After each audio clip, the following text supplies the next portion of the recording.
Okay, guys, so I have the second policy for my new political party coming out in Canada. First policy, if you don't remember, is for all those Canadians who are standing out supporting Hamas at these rallies that we have on a weekly basis, a daily basis in Ottawa.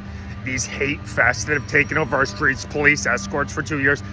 What we are going to do is, first policy is we are going to send these people, everybody, all these woke ideologues who are out at these rallies, you are going to go live in one of the 56 Muslim majority Sharia law countries for a month. All expenses paid. Canada First Party insists on sending you out there, the gay, the trans, the feminists, and we will see how much you love it out there. I'm sure you are going to have a fantastic time, whether it be the law that states that if a man is caught sleeping with another man, it's a minimum 10 years in prison, whether it's the law that states that a woman is not allowed to leave the house without a police escort, whether it's the law that claims that if you blaspheme against Allah, you get a minimum 10-year prison sentence. First priority of this new Canadian government is send you all out to Muslim majority countries. It's where you want to be. You hate the West, so enjoy your time. Second option is going to be the population of Canada that has insisted on bringing 8 million immigrants into this country in the past decade, that insists that diversity is our strength and that we are a post-national state without a culture.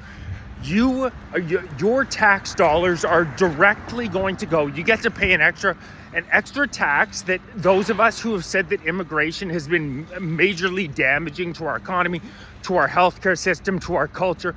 It's been an all-out disaster for the past 10 years in Canada, are not going to have to pay it, but you are going to pay an extra tax and you are going to personally be sponsoring immigrants because you're so excited to bring them into the country, because this is just fantastic in your opinion, bringing hundreds of thousands of people in from the Middle East, from all over the world. Regardless, 8 million people in 10 years. We're bringing another 1.5 million people in this year, thanks to Mark Carney.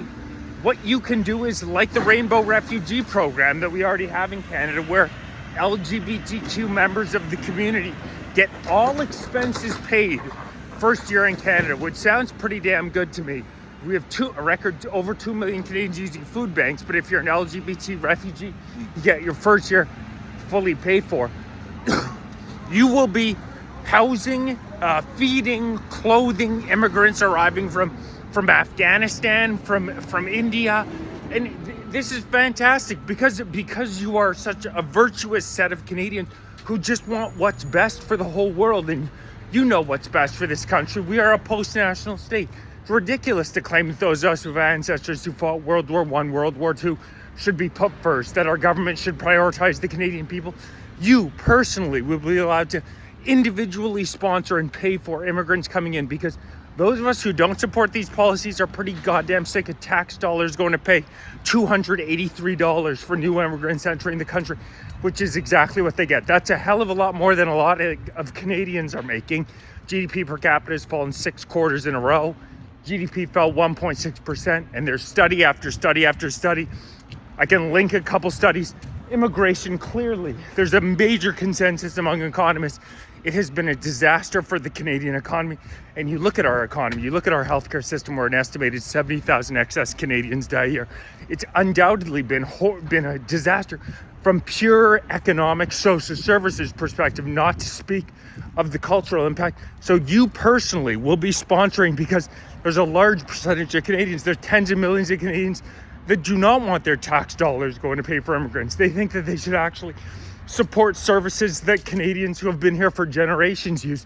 So you personally will be sponsoring immigrants. We'll be teaming up. The government will be doing all the work. The immigration load coming into the country is going to be much lower than it is in the past, but there still will be some, but we'll make sure we'll match up. You might even have an opportunity to select, do you want to sponsor the jihadi family coming in from Afghanistan, or would you rather sponsor a family coming in from India?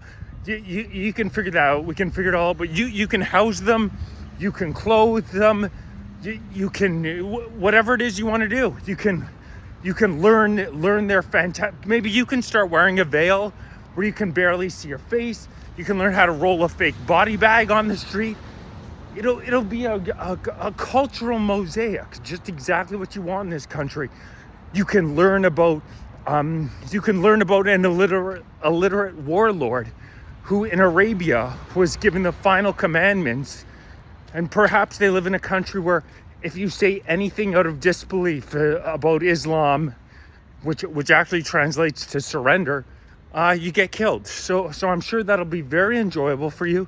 You can keep the rest of the country out of it because we're Canadian citizens, and we think that multiculturalism has become a total farce, and it just means a country that has absolutely no culture. We're sick of it. We're sick and tired of it. We think that the past decade of liberal policies has indisputably been an absolute disaster for this country. And objectively, I mean economically, there's absolutely no doubt about it. Now, the richest province in Canada is poorer than the poorest state in the United States. Let me repeat that because it's so insane. The poorest state in the United States is Mississippi, Mississippi is richer than the richest province in Canada. That's what 11 years of communism gets you. So we can kind of divvy the country up.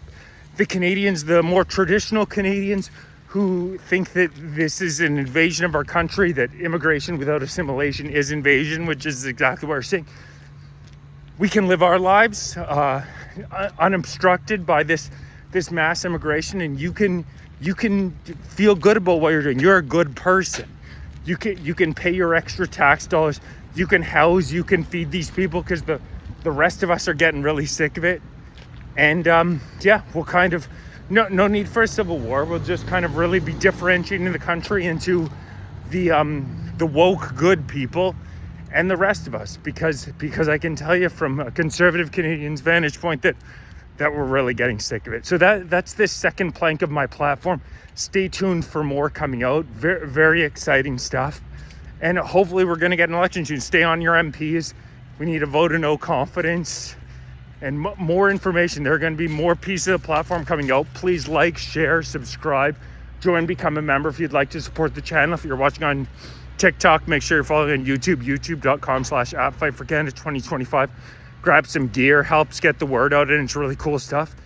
And I look forward to releasing more of the platform.